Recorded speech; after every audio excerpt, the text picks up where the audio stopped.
Welcome to this session, Reframing and Reclaiming, Learning from Feminist Civil Society to Revamp the WPS Agenda.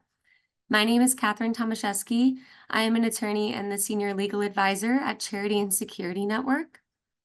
CSN is a resource and advocacy center for nonprofit organizations focused on defending the civil society space from overreaching national security measures.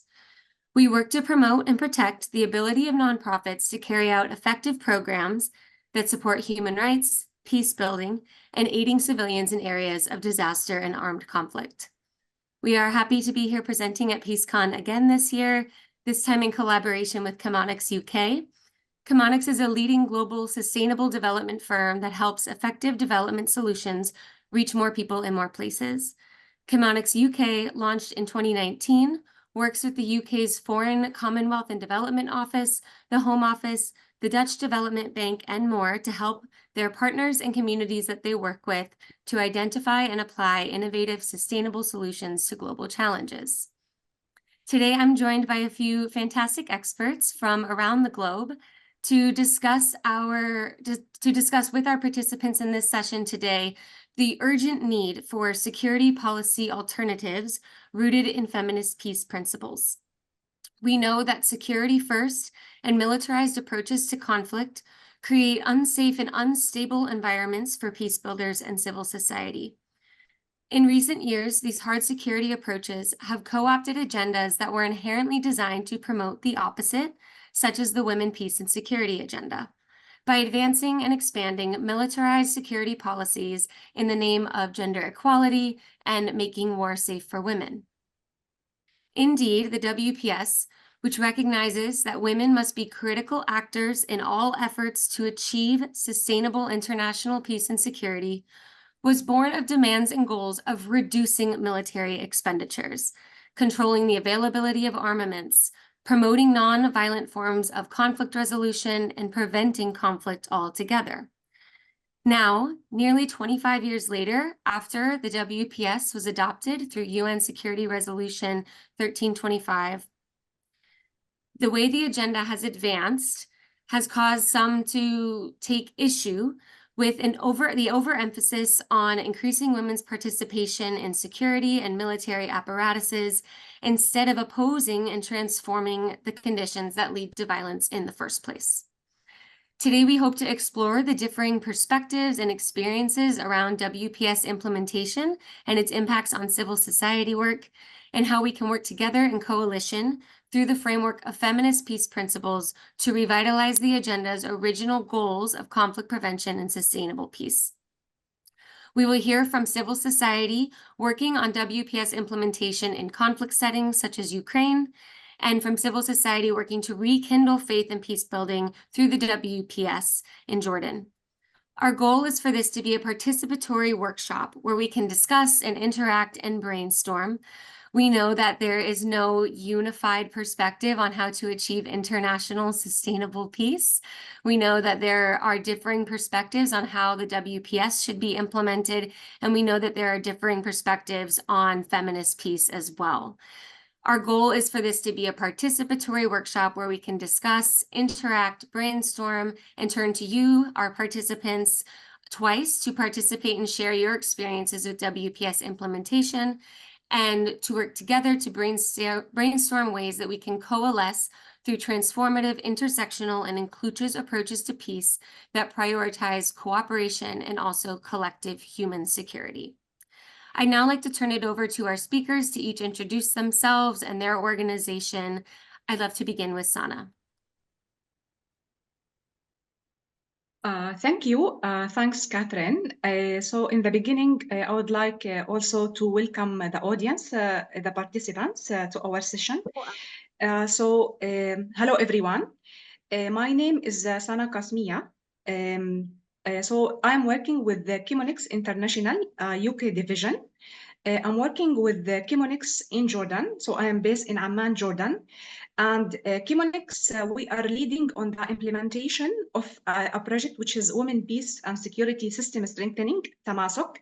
And through this project, we are working extensively and thoroughly with wide spectrum of civil society actors and organizations, women-led organizations, youth-focused organizations, and also other WPS stakeholders, including media, as well as some religious and community leaders, in order to foster and to elevate the participation, the rules, the engagement, as well as the capabilities and influence of the civil society in Jordan in advancing this important agenda. Just a quick reflection, though Jordan, it's not really a country we have active conflict, but already we are highly impacted by the conflicts in the region, by the instability, the regional instability of the Middle East region, especially now given the war in Gaza and its impact on us, actually, not just in the Middle East, but also I think it has also a global impact. So yeah, I'm pleased to be here with you and also to explore basically to have discussions with other experts working on WPS, integrating as well as the feminist approach to discuss how really we can address the challenges, risks, and take opportunities to advance this agenda more and more. Yeah, thank you. Thank you. Sangeeta? Thanks, Katie. So Sangeeta Goswami with Human Security Collective, which is a nonprofit organization based in The Hague in the Netherlands. Hello, everyone. Human Security Collective works at the intersection of security and development. My work primarily at the organization is focused on sort of ensuring a free and enabling environment for civil society organizations. And as you're probably aware, impediments to the civil society operational environment stem largely from these securitized discourses that emanated post 9/11. So yeah, we work towards mitigating the consequences of those securitized discourses, and really happy to be here today. Back to you. Thanks, Sangeeta. And last but certainly not least, Sharon. Hi, everyone. Welcome to today's session. My name is Sharanjit Parmar. I'm the president of Glasshouse Initiatives, Inc., which is a very proud feminist development consulting firm where we have most of our team are either women or from the Global South. We've been advising Chemonics UK on a very important stabilization project in Ukraine, known as the Partnership Fund for a Resilient Ukraine. And it's this the topic of today. It's not only when it comes to what civil society is working on, but also what actors such as ourselves in this sector, how we have to try to constantly integrate a WPS lens into stabilization programs. And we've been working quite closely with Ukrainian women, peace and security actors towards an inclusive recovery. And I'm really proud today to be sharing our insights from that work and also some recent research that we're doing in that regard. Thanks very much. Thanks so much, everyone. I'd like to begin with Sangeeta. Sangeeta, could you please kick us off with some background on the acceleration of securitization that we've seen in recent decades and the ways we've witnessed the securitization of the WPS as well? Yeah, thanks, Katie. There is some synchrony to the fact that it is 9/11 today, and it was the events of 9/11 exactly 23 years ago today that marked an inflection point with the war on terror that ensued over the following years and decades, changing sort of the very idea and meaning of security. With counterterrorism becoming the central organizing principle of safety and security. And it stayed that way pretty much through the intervening 2 decades or so. And this security discourse that was engendered is now firmly juxtaposed with a counterterrorism, militarism, hard security paradigm, as opposed to being just juxtaposed with, say, development or rights, which is what the UN Charter, the founding UN Charter sort of states. And it is not just a security architecture, as you know, it is a hugely complex legal architecture, including soft laws, It is a funding architecture and something that permeates our everyday lives, impacting our travel. Think, for example, of going through airport security and not being able to carry more than 100 milliliters in your handbag. I mean, all that is a legacy of 9/11. Our banking, the enormous hurdles you have to cross to open a bank account, for example, the know your customer and due diligence, all that is also a sort of a legacy of 9/11. And also how we organize in communities and carry out our charity work. So that civil society operational environment that I was talking about earlier. And the WPS agenda, the Women, Peace and Security agenda, has been similarly securitized. The gender relations of power, which are implicated in processes of conflict, are replicated in processes of peace. And the WPS agenda has become about women as victims or about women's participation in militaries and police forces, rather than about opposing and transforming the conditions that lead to violence, thus moving it very far away from its sort of feminist anti-war roots. So every global and transnational threat today, be it an environmental destruction or disease, is sought to be addressed through the logics of security. Think back to how the initial responses to COVID developed. And a not insignificant byproduct of this is the resultant turbocharging of authoritarian tendencies everywhere. And you can sort of almost draw, causal connections between the rise of authoritarianism and, all the intervening securitized processes. In terms of sort of re-envisioning all of this, I mean, there have been attempts to push back against this pervasive security logic and mitigate some of the harms caused. But I think, that mitigation is not enough. There is really a need to rethink security, to re-envision alternatives, given that the intervening sort of war on terror and similar war on other insecurities, the war on drugs or, et cetera, have failed to address the root causes of these insecurities and instead sort of have negatively affected human security, development, political and civic space, and human rights. Addressing violence and reversing the social conditions that lead to this violence requires sort of an array of tools, be they political tools, economic tools, social tools, justice tools, security tools. And these tools only work when they're allied, as the academic Mary Kaldor, who I have a lot of time for, says, when they're allied to civicness. And this sort of civicness is everywhere. From civil society groups to local municipalities to forms of behavior even embodied by professionals such as judges or doctors or teachers. So for security capabilities to be effective for people, they need to be restructured for human security and address issues of inequality, of well-being, of governance, and the erosion of the social contract that we see today. And international and national security discourses, which have been disjointed, in the last decades or so from this holistic sort of conflict transformation lens, only serve to feed the growing political economy around hard securitization or militarization.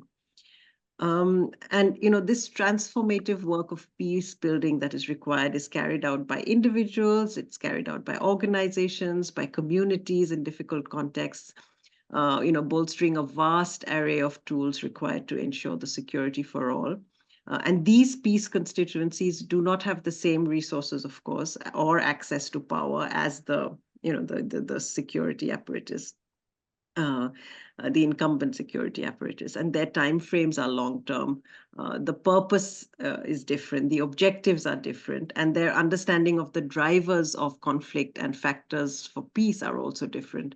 And it is these peace constituencies that really need nurturing, that can really effect the turnaround we need, which currently sees hard security being at the service of peace-building objectives rather than really the other way around, when it should be peace-building really at the service of security and hard security.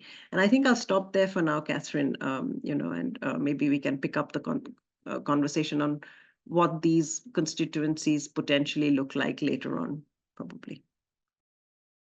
Great. Thank you so much, Sangeeta. I'd like to turn the conversation now to Sharon and Sana to talk about their own experiences in WPS implementation. We're trying to make this more of a conversational panel before we turn it over to the audience. So they're going to have a bit of a conversation. And we invite our audience members during this time when they're talking about some of the challenges that they've faced in WPS implementation, specifically in securitized contexts and the localized impacts of this type of securitization. We invite our audience members who have had similar experiences to be thinking about their own experiences as well, because afterward we will invite our participants to speak up and ask our panelists questions, but also voice their own experiences. So with that, Sana and Sharon, I turn it over to you. Thanks, Catherine. Sana, would you want to go ahead first? It's fine for me. So do you want to start talking, I think, about the challenges and risks? Yeah, that let's I exchange. see? Yeah, let's exchange a Yeah. bit on challenges and risks, and then we can go on to opportunities and lessons learned. Sounds great. All right. Okay, great. So here I will share some reflections and lessons learned. This is based on our interaction with the civil society, different, actually wide spectrum and diverse actors within the civil society, organizations, community leaders, religious leaders. Also, we have some consultation with media outlets. And in collaboration also through Tamasuk, we also do coordination with government agencies with some of related. For example, in Jordan, we have a body really sitting as a secretariat for the implementation of the WPS, for UN Security Resolution 1325, which is the Jordanian National Commission for Women. So one of the key challenge and key risk is the understanding of the society. So still people, they have this, they think that WPS is really related to security and military.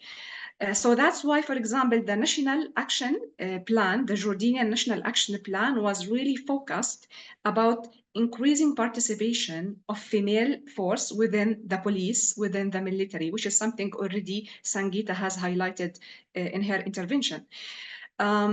So based on the evaluation, so we have conducted evaluation for the first National Action Plan, and we found there's really some gaps where the civil society organizations is not really having active role in driving the WPS agenda.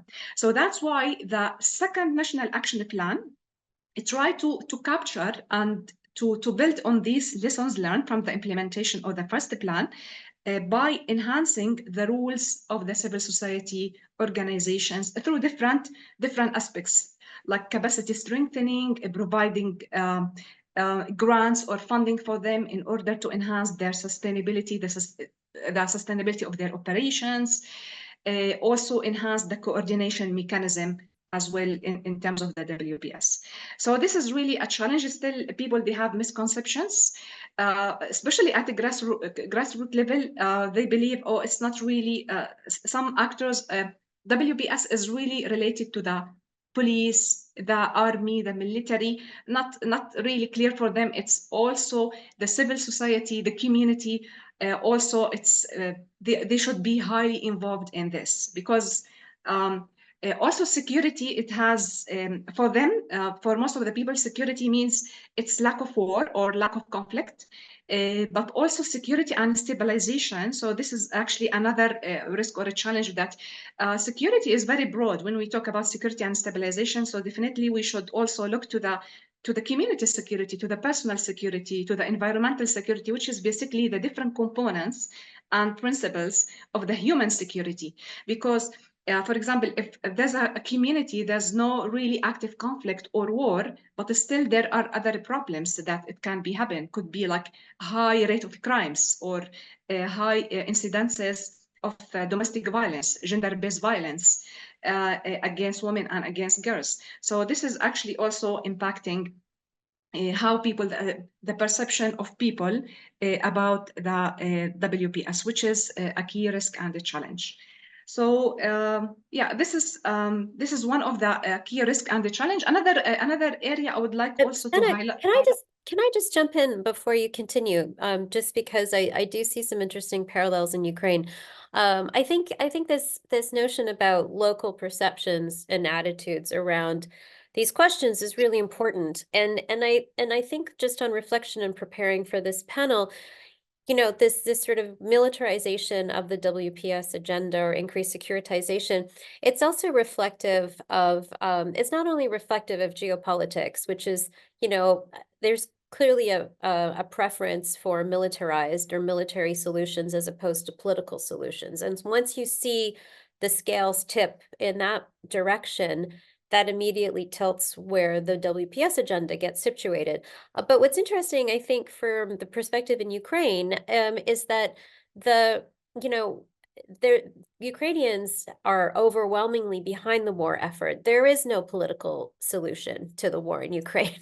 So you have no choice but to militarize your society, to put in martial law, to have forced conscription, to see an increased number of women in the security sector, and to have everyone behind the war effort. And if you're not behind the war effort, then you're not considered patriotic or Ukrainian. So I think it's one thing to say, oh, you know, potentially this increased militarization of the agenda is a problem, but it's also a reflection of local realities and local attitudes and preferences for where conflict is currently situated. And so I think the response from the WPS agenda, and I'm excited to talk about that, and when we're talking about opportunities and lessons learned, is to adapt to that and to sort of say, okay, where do we situate ourselves, either as a national WPS coalition in Ukraine, or what's more interesting and what's happening in Ukraine is at the local level, at the regional and community level, where you have WPS coalitions that are engaging with local authorities from that perspective. But what's really interesting is that you talk about your research on local perceptions, and I think for us as well, it's about, you know, really having to say, what do we do within that space, and how malleable is the agenda to that, when the human security side is just not important because its physical security has taken huge import, obviously, in the war in Ukraine. And so you have to have some sort of innate, you know, prioritization with the stakeholders. Sorry, please continue. Yes, I just wanted to jump in on that. Okay. Yes, I totally agree with you, Sharon. So basically here it's about maybe talk about, this is adaptation. So the perception or how communities or different groups, they can perceive it and basically look at it according to the local reality or to the context. Because Ukraine, it's already, there's a war, there's an active conflict, while in Jordan, we don't really have war inside Jordan. But as I mentioned also, it's WPS is really important because we are surrounded by so many conflicts, and also the regional instability and many issues. Actually, Jordan has been affected by so many crises in the region, like Syria crisis, refugees from Iraq, the Palestine issue. So all of these impacted. Here, I would like also to talk about the impact of conflicts, how really, for instance, also another challenge and risk is the impact of conflicts. As you mentioned, that when people look to the WPS, for example, because of the ongoing war in Gaza, so this is also has a tremendous impact on the perception of how people, they look to the WPS agenda. One of the key risks and the challenge we have been facing, and I really keep hearing from representatives of civil society, that the narrative of peace building, and they feel that the power and the influence of peace actors and peace practitioners is not really enough, because these conflicts and these wars that we see, it's not easy to find a political solution for them, to solve them through diplomatic ways, through non-violent approaches. So this is also a risk that we have identified, that many people actually, they lost the trust and faith in peace building processes or in the capacity and influence of peace practitioners. So given the ongoing wars, and unfortunately, we couldn't really do much in order to stop them through political and diplomatic pathway. Yeah, I will give the floor also to Sharon to reflect on this point. Yeah, sorry, you just brought to mind another point that I wanted to raise, Sana, around agency and the role of agency. And what's interesting is with this sort of increased militarization of, of society in Ukraine is that you see a corresponding, sort of perceptions around masculinity and male protectors of our security, which has spillover effects in terms of political decision making. Even though you might see women, in high levels of government, including most recently, at the vice presidential level, the imposition of martial law and the suspension of, of usual democratic spaces for WPS actors have actually closed. And so there are a lot fewer spaces now in this current climate for WPS civil society actors to be claiming and advocating on behalf of their interests and linked to the agenda. So it's just something I wanted to mention as one of the challenges right now. Ukraine is that this militarization and centralization of power has excluded women and other constituencies from vulnerable groups.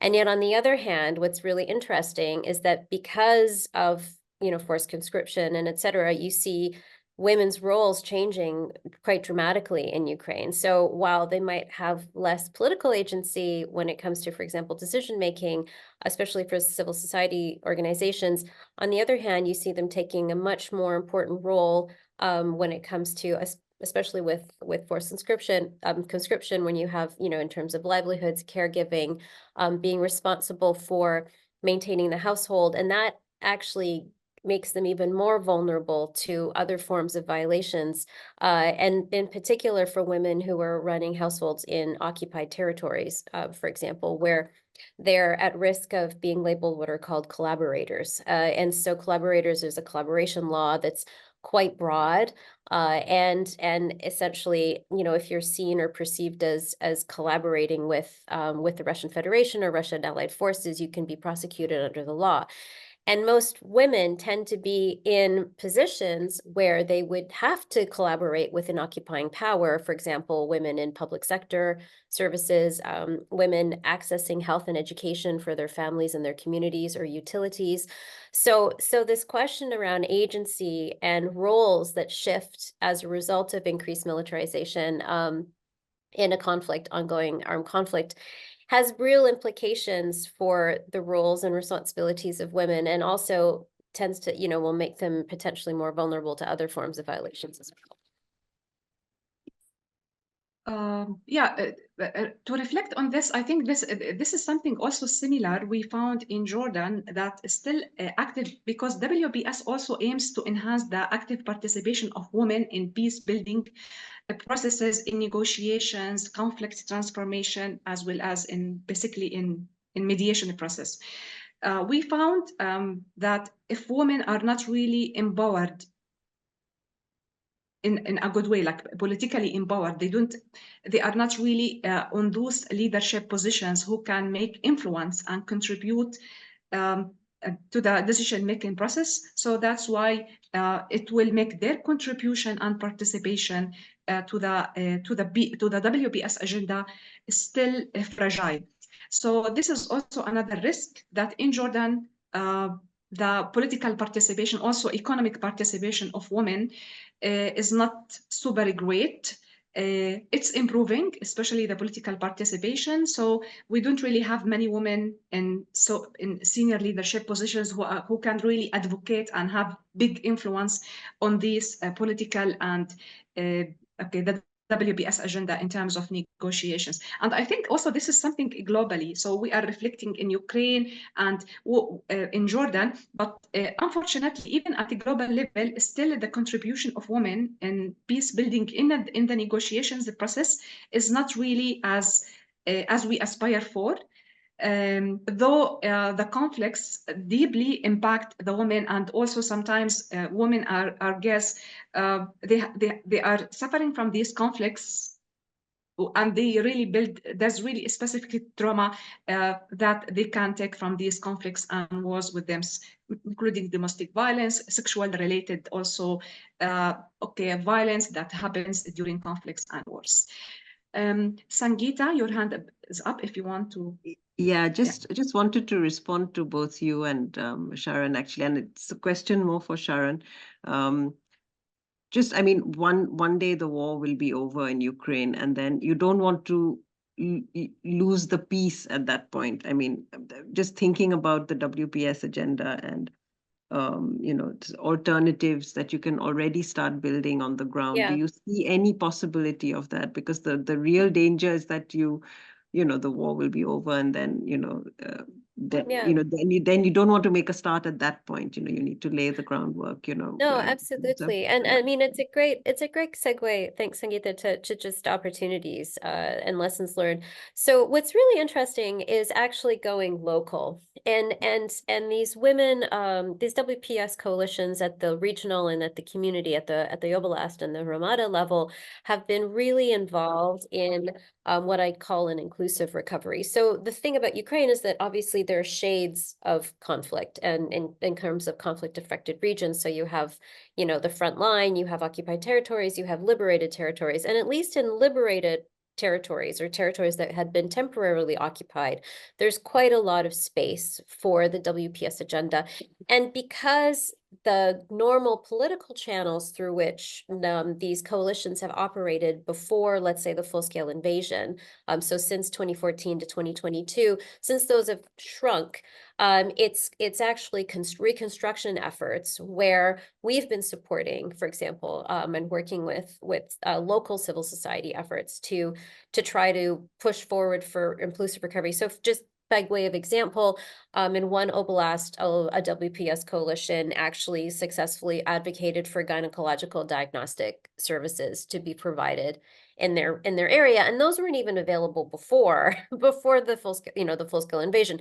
So there are opportunities around recovery in, for example, territories that had been newly liberated. Part of the challenge for me, and it's interesting because we want to push towards a more expansive notion of security. Both Sangeeta and Sane have talked about that. But one of the challenges I see with the National Action Plan in Ukraine is that it is so big you can drive a truck through it. It is very comprehensive. It's admirable in how comprehensive it is. But if you really wanted to implement this National Action Plan, you need a huge amount of coordination and engagement by different state actors. And that's very hard to do, especially when you have an ongoing, war. So that's why I think the national level is a little bit, I think it might actually make sense to focus on political participation, which I know is a bit more of the traditional approach to WPS. And then at the local level, pushing for inclusive recovery, but we're also supporting, for example, a national law for immediate reparations for survivors of conflict-related sexual violence, which has affected men and women, particularly people and civilians and prisoners of war in detention. And we all know that if this consequences for social cohesion if those violations aren't sufficiently addressed. Also, there's a huge political will in Ukraine to address mental health and psychosocial support. And that's really important when it comes to addressing negative coping mechanisms as a result of war trauma, particularly for veterans, and the cascade effects on intergenerational trauma, intimate partner violence, neglect and alcohol abuse, all those kinds of things. So I think it's really about thinking about at what levels do we want to operate and what are the opportunities that we can find within those spaces. Okay, great. I think now we can move to start talking about opportunities, because there's also opportunities we already have been identified from implementing and driving the WPS agenda. I will start with sharing one. So also I will give then the floor to Sharon from your experience in Ukraine. In Jordan, for instance, we found one of the key opportunities that we allowed, so the civil society now, they start understanding they have really a role and they should have active role. They start asking themselves what I should do, how I can really contribute to enhancing the social cohesion in my community, the community security, the civic peace within our communities. So by really talking and working, implementing activities and enhancing the WPS agenda, so the civil society, different members of the community became aware that really they can have a role, and they should have a role to it in terms of, for example, also there's a prevention, because as we know, there are 4 key pillars for the WPS. That's also the prevention element of it. There's the protection, there's participation, relief, and recovery. So there's a nexus or intersection between a humanitarian and development aspects when we want to work and address the WPS agenda. Another key element or key opportunity is to give the platform for youth also to drive or to make contributions within their community. So actually working on the WPS agenda, we started also working, since we work with youth-focused organizations, and we have learned that they have been implementing several initiatives, social cohesion initiatives within their local community, and also making some community-based initiatives, working with the municipalities. So this is an opportunity to create synergies between the 2 agendas, the women, peace and security, and youth, peace and security, by promoting also the intergenerational dialogue between youth and between adults, and also between with women. So I think this is one of the key opportunities that has emerged from our experience working on Tamasok with Chemonics in Jordan. Yes. Yeah, Thank you, that's Sharon. great. Thanks, Sana. Also, there's obviously I've been thinking a lot in terms of reflecting. That's why these panels are always useful, because it forces you to think about what you're doing. And what's really interesting is I do feel that the WPS agenda can also can be, we can be opportunistic with it, let's say. And so, for example, in areas that are under recovery or reconstruction in Ukraine, there is huge pressure on local authorities to deliver and respond to quite acute needs. And so what we've been doing in terms of dialogue, for example, with military authorities as well as civilian authorities, is demonstrating how a WPS lens and inclusivity can actually produce better delivery outcomes.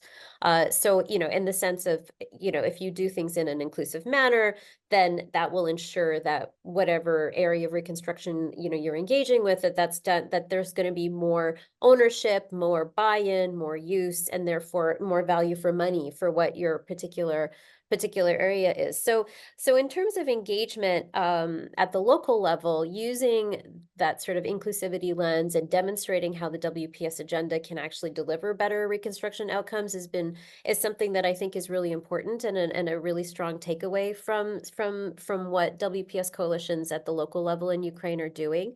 I think what's interesting is that this sort of notion around securitization and militarization isn't unique just to the military sector or sort of political decision making, but you also see it, for example, in the judicial sector or in the justice sector. So there's this real strong, hard turn towards formal judicial accountability. And unfortunately, that's not exactly the most accommodating space. For example, conflict-related sexual violence survivors. They're actually not going to be, if the only means of reporting what's happened to you from a CRSV perspective is the justice sector, which is not the most hospitable place to begin with, that's not going to encourage self-reporting, for example. And so, but on the other hand, given how strong and how much attention the Office of the Prosecutor General, for example, has been receiving in Ukraine, you also have an opportunity from a WPS perspective to negotiate and to engage the Office of the Prosecutor, the Prosecutor General's office around some of these questions. And, for example, engaging on a prosecutorial policy on the collaborator law. So taking this hard pivot to formalism, but then using that to address some of the consequences or risks or challenges that we've been facing from the agenda. So I guess what I'm trying to say is we've been trying to use the agenda to flip some of these dynamics around and actually have them serve the agenda, ultimately. And then just one last point I wanted to make was, I know I was being a bit, I was kind of joking about the National Action Plan. But what's good about these national action plans and local action plans is that they're sufficiently flexible that, they can be implemented through innovative instruments. And so one of the areas that we've been really focusing on is through transitional justice and incorporating truth telling. I already mentioned the reparations law. So again, trying to shift away from these, hard notions around accountability, and delivering recognition to vulnerable groups of serious violations, including obviously women and girls, and using alternative mechanisms and implementing those transitional justice approaches at the local national action plan level. And that's been a really wonderful opportunity, especially when Ukrainians aren't expecting to see formal justice anytime soon anyways against the Russian Federation or Russian allied forces. So taking this wide breadth of action plans and actually integrating innovative programming within them has been something that's been really exciting that we've seen on the ground. Thanks. Okay, great. Yeah, a quick reflection. So same thing here for the implementation of the WPS agenda in Jordan. It worked on enhancing the gender mainstreaming, diversity, and social inclusion, especially among the civil society. So basically it helped them to pay attention to this because when we talk about women, peace, and security, that means also we are addressing inclusivity by working with youth, also with other vulnerable groups, persons with disabilities. Actually, for our project that we are implementing in Jordan, Tamasok, some of our partners, there are a different spectrum of organizations. One of them is also working with disabled persons to enhance the role of persons with disabilities as well, to have active role in within their community in the civic peace, in enhancing the WPS agenda. So this is also about disability inclusion. For another key opportunity, also, it's we found that implementing initiatives, especially when we talk about innovation, it really can enhance the coordination and collaboration between wide actors, especially between civil society and the government. And I think we have been really successful in this through establishment of community of practice. So under also our project, the Women, Peace and Security System Strengthening, we have been established community of practice where it's really well attended by members of civil society and the other stakeholders. And also we invite some officials from the government. So I think working on the WPS could be a good opportunity to open regular and transparent dialogue between government and between civil society, which is often they work separately. So government agencies or government officials, they coordinate together, they work together, civil society also on the other side. So I think this is also another opportunity that we have found, or it has been emerged from the implementation of the WPS, specifically through our Tamasok project, enhance this dialogue and cooperation between civil society organizations themselves, but also with some key government agencies and officials. And this means this will enhance also the dialogue at policy level, because for the peace building and actually peace building actors, they have been always or mainly working as at a grassroots level, at community level, but it's very essential. Now we have an opportunity when we have also dialogue with the members from the government, from the parliament. This is also to start working at policy level, which is crucial as well in order to be effective. So I think this is also another opportunity, is to enhance the dialogue and the cooperation between different stakeholders, government and civil society.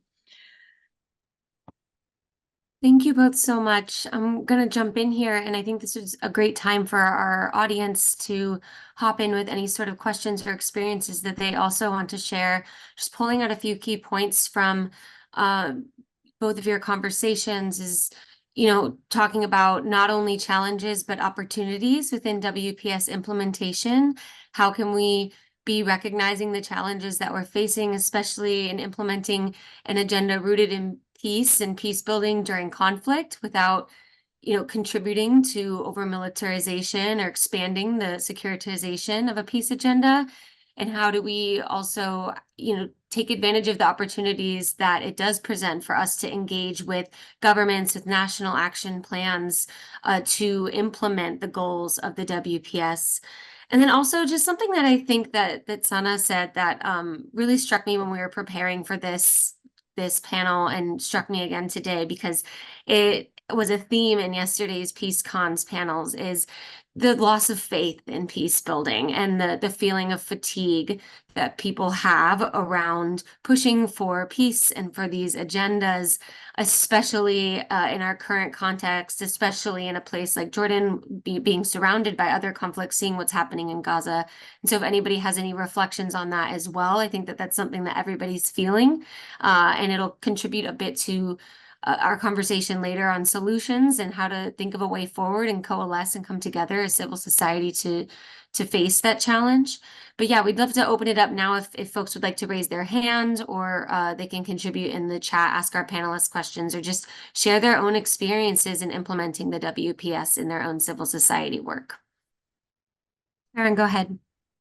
Yeah, I'm happy to just make a point that I didn't get to talk about while we wait for people to jump in. Yeah, But absolutely. I also put questions that we're, curious about in the amazing. chat, so folks Yeah, want to refer to that. That's great. But so this notion about like focusing on women in the security sector, I think is it's interesting because it's not exactly, I mean, it's not the whole pie, but it's an important piece of the pie. And there's some also interesting takeaways from the situation in Ukraine. And it's clear that women veterans require very different specialized support than, for example, male veterans. And that's we're not really seeing that distinction sufficiently being taken into account. But what's even more interesting is actually for men, or even for veterans generally, over half of so when different veteran support organizations get requests for support, over half of those requests actually come from family members. They don't come from veterans themselves. And we know that veterans have very high rates of self-harm and unfortunately of suicide. And what's interesting is that the burden that veterans tend to face, whether they're men or women, fall on other caregivers in the family. And so when we're thinking about even not necessarily only women in the security sector, but men in the security sector, there are actually pretty important ramifications for members of their families. And in particular, if their needs aren't met, sufficiently, what that might mean in terms of the well-being of the family and the well-being of the community.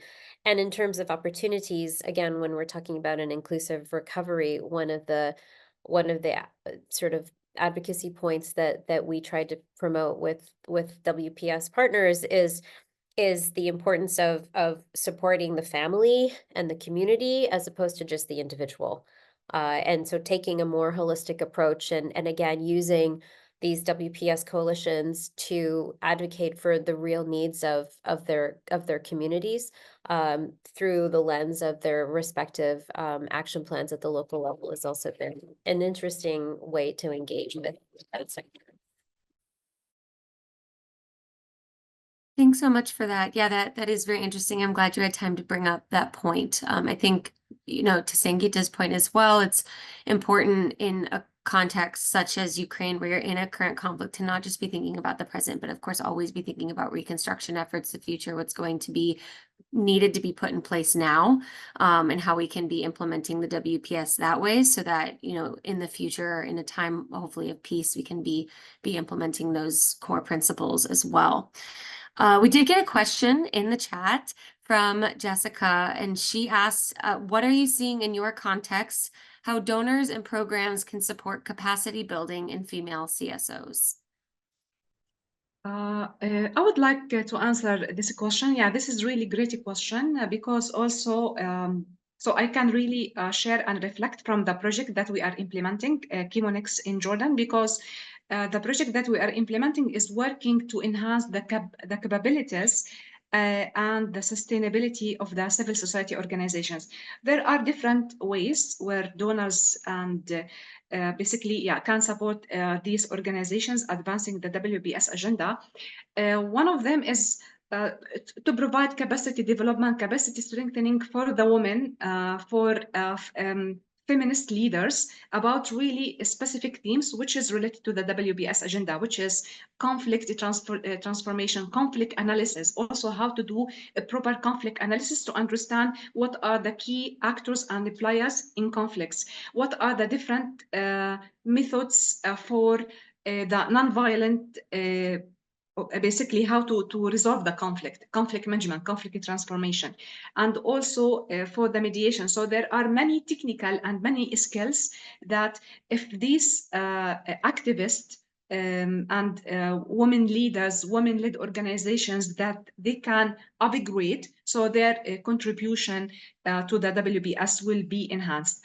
Another area is providing grants, for example, providing support, because some of these organizations that we have been working, donors always ask them, or they have to implement projects and activities, but also they need support in order to cover some operational costs, to cover, for example, salaries for some expert to enhance their policies, some policies that they work on, like safeguarding policy, human resources policy for these organizations.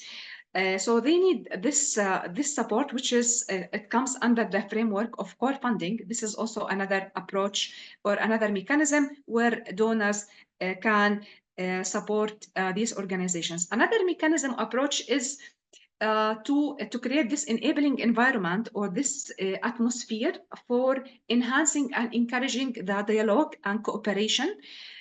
For example, donors can encourage these organizations to form a consortium, and they can implement a project together, 2-3 organizations that they can implement together. Another also mechanism where donors can support capacity strengthening, especially the newly emerged and the small organizations that call for partnership between well-established CSO and smaller ones or grassroots level one. So during the implementation of the activity of different programs related to the WPS, it will also lead to upgrade the capacity of these smaller and newly emerged CSOs. So I think this is also another approach, enhancing the cooperation, creating the platform, the avenue for exchange expertise, lessons learned among these organizations. Yeah, thank you. I stop here. Thank you, Sana. I'll turn it to Sangeeta now to respond. Yeah, thanks for that great question, Jessica. And actually, Sana's touched on some of the points that I wanted to raise, but I think typically women-led or women majority organizations, or those working on women's issues, are smaller organizations, more grassroots level organizations. And we did a piece of research a few years ago which showed that they were disproportionately impacted by securitized rules and regulations. And we were specifically looking at counterterrorism and counterterrorism financing rules and regulations. And these organizations were disproportionately impacted, so much so that some of them had to shut their doors because they just, couldn't receive money or couldn't transfer money or couldn't open bank accounts, or, the whole gamut of restrictions. And that's where Sana's point about, unrestricted funding from donors would really, really help, because it would allow them to do the extra work, to have someone to talk to a bank, or to just the extra time and resource to apart from project funding, that would allow them to build their capacity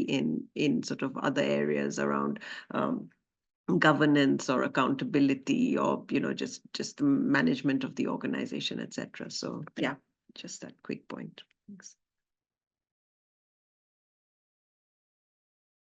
Thanks, Sangeeta. Sharon, did you still want to respond to the?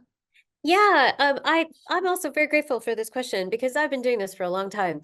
And boy, do I have things to say about it. I think on the, one of the things that I've personally, not just in Ukraine, but elsewhere as well, run into is there's some kind of notion that funding for WPS should only go to certain actors in this space. And usually it's UN Women or UNFPA, and then it's their ecosystem within which, the funding goes, because then they go on to, subgrant some of the funding. So for me, I think what's needed is to just sort of recognize that this is not the purview of a few, heavy hitters, but this is something that needs to be integrated across multiple types of programming and not just WPS or women-specific programming. So that's one point. I couldn't agree more on the question about, where, like, this notion about unrestricted funding. So partners have a lot of requests that, can we just pursue our ideas? And they're good ideas.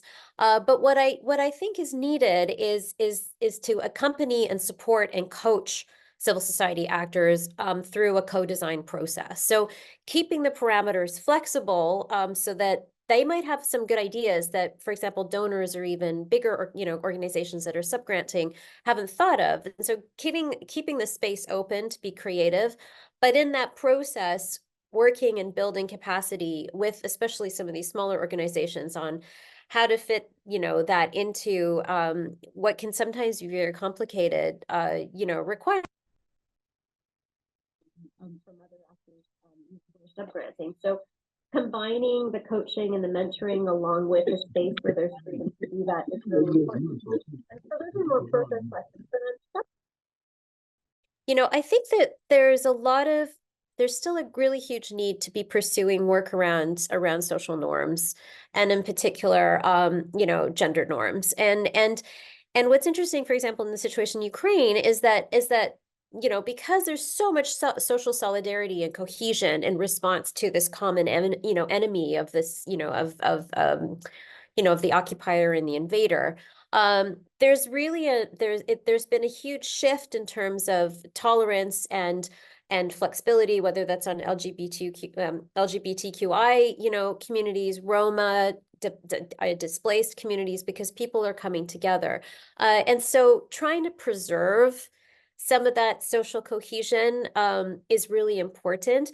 And also, so that's more on the social norm side, but on gender norms, it's really interesting. We've had a really hard time, for example, we had one civil society partner that, and it was a women-led, women-only group, but older, and we're actually pushing really negative, masculine sort of oriented norms in some awareness raising material, like again around this notion of praising the military and the military there to protect us, and we need to promote them. And so we need to, there needs to be a lot of work done, I think, still around social norms and transforming, positive, preserving positive transformations around social norms, and also promoting positive transformations around social norms, because that's really at the heart of where a lot of these issues that we're dealing with lie. And so focusing a bit more on that, I think, would be really welcome. Thanks. Thanks so much. We did receive a few more audience questions, but I'm going to address them at the end so that we make sure we have time to return to our discussion. Coming back to our discussion around the WPS challenges in dealing with the way it's been securitized and over-militarized in its implementation. Sangeeta, we heard from Sharon and Sana about their experiences in civil society and in dealing with the WPS and implementing it in different contexts, and received some audience questions as well. But I wanted to ask you about this idea of, hard security implementation of the WPS, which is different than the idea of human security, which you mentioned, and peace, which is at the root of the inception of the WPS, this anti-war, prevention of conflict, demilitarization roots. How can we as civil society reclaim security from the state, from this militarized view, and through the principles of something like feminist peace, hand it back to where it belongs with people? Yeah, thanks for that. And yeah, I had started talking about it, in my previous intervention when I said that there needs to be sort of this, transformative work carried out by individuals, organizations, communities, in difficult contexts, which of course looks very different in different contexts, where the time frames are different. It's not the immediate, but it's long term.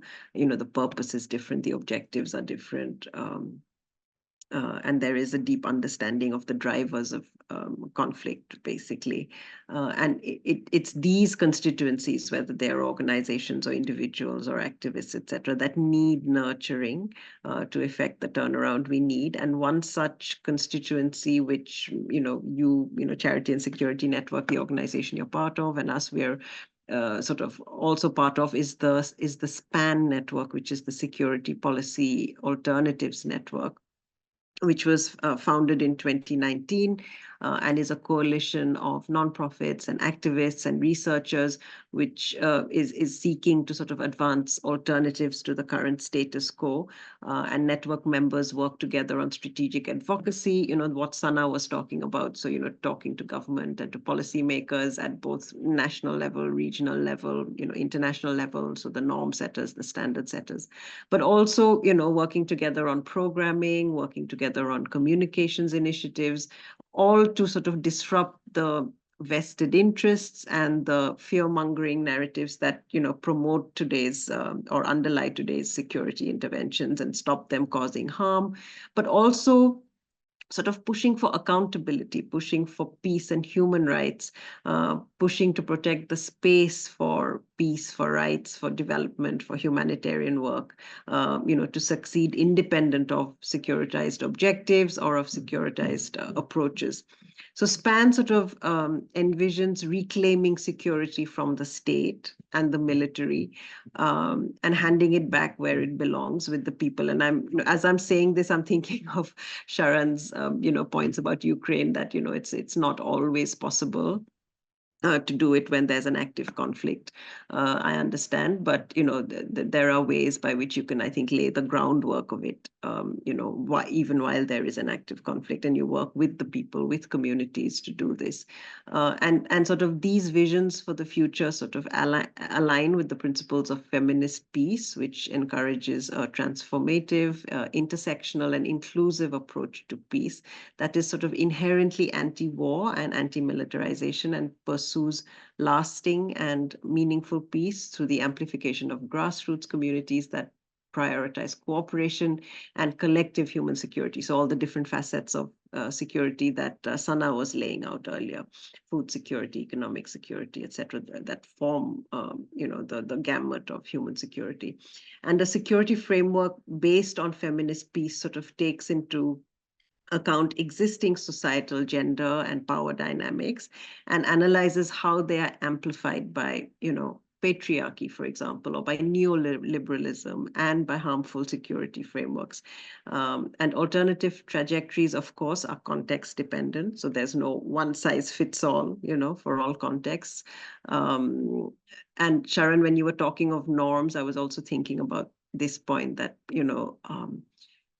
whose norms, what norms, in a sort of multipolar world that we live in today, where it's so fractured. I think we have to also be careful when we talk about, universal norms. Of course, there are some unarguably universal norms, but again, I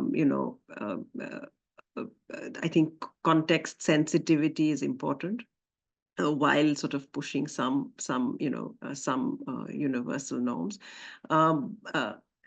And then, of course, also envisioning sort of addressing the root causes of violence through work at the local level, regional level, and multilateral levels, by shifting the prevalent power dynamics, by fostering human security, and sort of by promoting, importantly, I think, a feminist sort of political economy as well. So those are sort of visions for the long term. I'll leave it there for now. Thanks, Catherine. Thanks, Sangeeta. I really am wanting to kind of emphasize the point you made around just coalescing in these peace constituencies and coalition work. Yesterday, during one of the PeaceCon plenaries on day one of the speakers spoke about how they were speaking about politics, but how this idea of rallying behind one unifying figure is kind of that era is dead. And so they were talking about how do we rally behind causes, or how do we, re-inspire folks, as we were talking about with Sana earlier, who maybe are feeling a bit uninspired about the peace world. And the answer was coalition work. And coalition work, of course, is not always easy. Actually, I think if you're doing it right, it's quite painful and difficult. And that's what's needed. And that's, in line as well with the principles of feminist peace and inclusivity and, just transformational work that needs to happen. So I do think that not only just aligning with this idea of, inherently anti-war, anti-militarization, prevention principles that are at the root of the WPS is important, but doing so in a way that is in coalition with others, making sure that we are, including and understanding different contexts, different norms that are different for different people, and trying to bring all of those together. I'd love to now turn it back to our audience. We have about 5 minutes left in our session to ask any questions of the speakers. I'll put a few more questions around what Sangeeta just talked about in relation to feminist peace into the chat.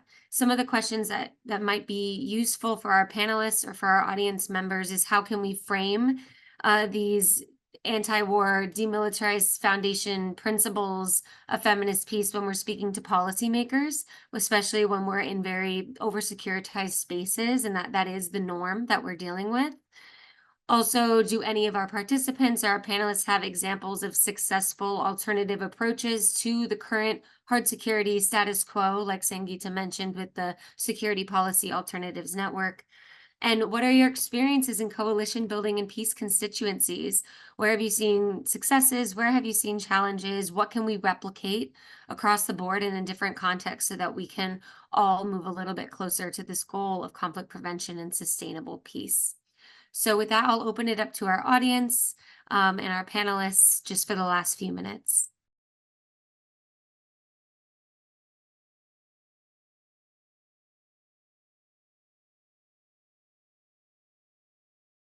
Yeah, I, just while you were speaking, Catherine, I was also just remarking on this is very labor intensive work, and it takes time. And just and I'm not, this isn't a pitch for, oh, we need more resources, because we always need more resources, but I think it's also about just setting realistic expectations when it comes to, so this isn't quite an answer to your question about successful approaches, but I think methodologies require acknowledging that that yes, these things take time, that we need to, maybe we have a big goal, but we need to break that down into very small pieces that incrementally, one after another, will then help realize some of these goals. And I think it's also, it's not only about mitigating expectations for donors or policy actors or people that we might be engaging with, but also amongst ourselves and with our own constituencies, and just respecting that this work is very difficult emotionally and psychologically. And I'm sitting in Ukraine, and it's a tough place. It's tough for all of us to be working in these environments, and prioritizing our own well-being as well as the well-being of partners and constituencies, et cetera, is also really important. And I just wanted to make that point in today's panel.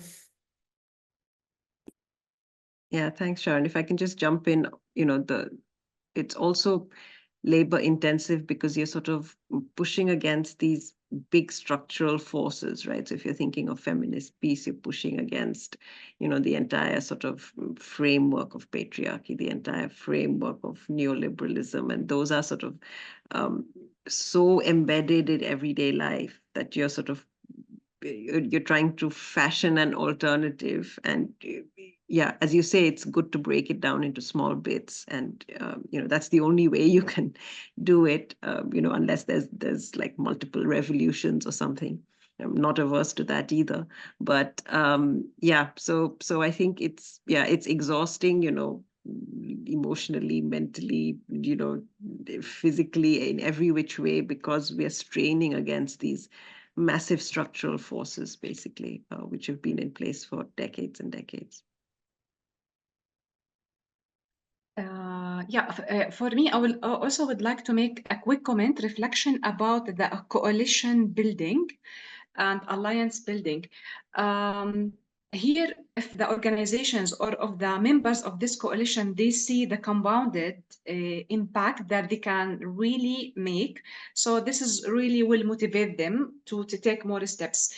So I think the success, once they achieve really a success, because always a voice of several people or several, okay, it will be louder than a voice of one person or one organization. So coalition and alliance building is very crucial to enhance the WPS. Another key element, we should not really exclude men, because, okay, we talk about women, peace and security, but also men, they would be very instrumental to include men and to have men partners and allies in driving the WPS agenda.